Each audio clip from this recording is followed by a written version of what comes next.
Merci. La parole est à Monsieur Stéphane Demy.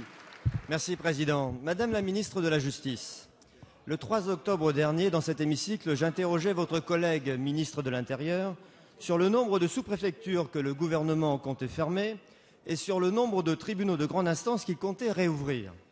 Je l'avais fait, je le reconnais, avec ironie et sans véritable espoir de réponse. Pourtant, j'ai eu une réponse qui n'est pas venue du gouvernement, mais d'un maire concerné lui-même par la fermeture de son TGI. Ce maire, c'est le maire de Tulle, qui a lui-même annoncé à la presse que son tribunal allait réouvrir, ce qui n'a d'ailleurs pas manqué de faire réagir l'Union syndicale des magistrats. Maire de Tulle qui, pour l'anecdote, et selon mes informations, est par ailleurs conseiller au cabinet du président de la République. Je ne sais pas, Madame la ministre, si vous nous confirmerez dans un instant cette information de réouverture. Mais si tel est le cas, je m'en réjouis. Je m'en réjouis pour lui et je m'en réjouis pour les justiciables de son secteur, car j'ai toujours été partisan d'une justice de proximité et c'est la raison pour laquelle, à l'époque, à titre personnel, j'avais combattu la réforme de la carte judiciaire. Connaissant l'esprit républicain qui vous anime, Madame la ministre, je n'imagine pas un seul instant que cette décision, si vous veniez à la confirmer, ne soit pas suivie par d'autres décisions du même type. Alors ma question est extrêmement simple. Puis-je moi aussi annoncer la réouverture de mon TGI à Péronne dans la Somme, comme Hervé Morin à Bernay et mes collègues de tous les bancs concernés par les 20 fermetures de TGI, ou bien la réouverture du TGI de Tulle, pour des raisons qui m'échappent, restera-t-elle un cas isolé?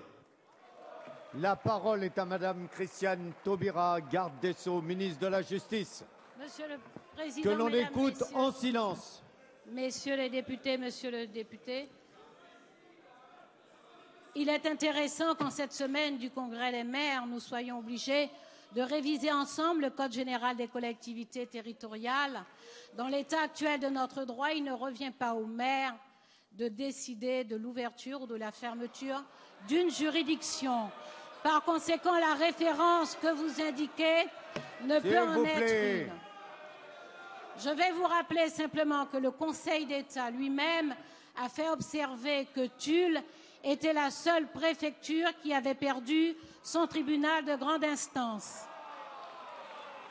Néanmoins, je peux vous affirmer que le président de la République serait le dernier à tolérer que l'on fasse une exception à la ville de Tulle.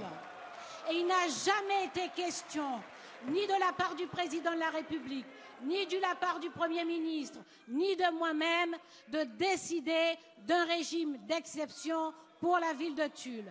Ceci étant, il est bien que vous indiquiez que vous y étiez opposé. Cette carte judiciaire a déséquilibré la répartition de nos juridictions en supprimant 33% de tribunaux d'instance dans notre pays, en supprimant 20% des tribunaux de commerce. Monsieur le député, nous allons réajuster sur le territoire, là où c'est nécessaire, en redéfinissant les contentieux, de façon à assurer une justice accessible à tous, proche des citoyens, efficace et indépendante en plus.